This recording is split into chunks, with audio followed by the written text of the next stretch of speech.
السلام عليكم ورحمة الله. اللهم صل وسلم وبارك على أشرف الخلق المرسلين سيدنا ونبينا وحبيبنا محمد عليه أفضل الصلاة والسلام. أهلا بكم. اندفاع غير مطلوب على الإطلاق في الأوقات الحرجة والحساسة من الماتش. عملت أكبر جملة قرارات غلط ممكن تاخدها في ماتش واحد. بوظت الجيم على نفسك، عطلت نفسك بنفسك، عقدت الدنيا داخل أرضية المستطيل. جمال بالماضي. عموما إزاي تخرج أهم لاعب عندك في الثلث الأخير؟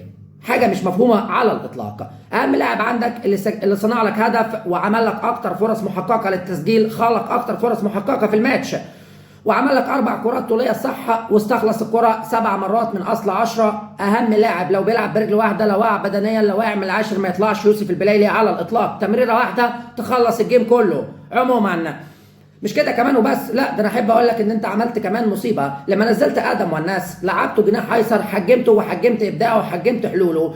اساسا المفروض ما يطلعش اساسا يوسف البلايلي، وتطلع واحد ما بيعملش ولا لاعب بتعريفه اسمه رياض محرز، وتخلي ادم والناس وتنزله ويلعب كجناح ايمن علشان يبقى على قدته وقدمه اليسرى اللي هي قويه في التصويب. بغداد بنجاح. ازاي يطلع بغداد اللي عمل احلى نص ساعه في البطوله، اللي عمل احلى نص ساعه في البطوله بغداد بنجاح؟ ازاي يطلع؟ سجل هدفين، هدف سليم 100% ولا اروع، وهدف غير شرعي من تسلل ولا اروع. يتحسب حتى لو تسلل. هدف بغداد بنجاح عالمي يا ابني والله العظيم. ازاي يطلع وتنزل واحد واقع من العاشر، واقع بدنيا كانه ما نزلش، كانك بتلعب اخر ثلث ساعه بدون مهاجم على الاطلاق.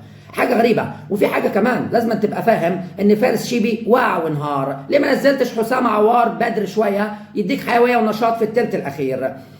من وجهه نظر الشخصيه صعبت الجيم على نفسك، كنت تقدر تجيب الثاني والثالث بعد هدف بغداد في الشوط الاول. ومش كده كمان، انت بعد هدف مبولولو بتاع الاتحاد انت عقدت الدنيا داخل المستطيل، فطبيعي ما يبقاش في حلول. بوظت الجيم على نفسك وبوظت الدنيا على نفسك والله العظيم. عموما الجزائر لعبت شوط اول بامتياز، شوط اول بنكهه 2019 كان افريقيا بمصر. شوط ثاني للنسيان. ما تنساش اللايك الجميل والاشتراك في القناه وتفعيل زر الجرس ليصلك كل جديد.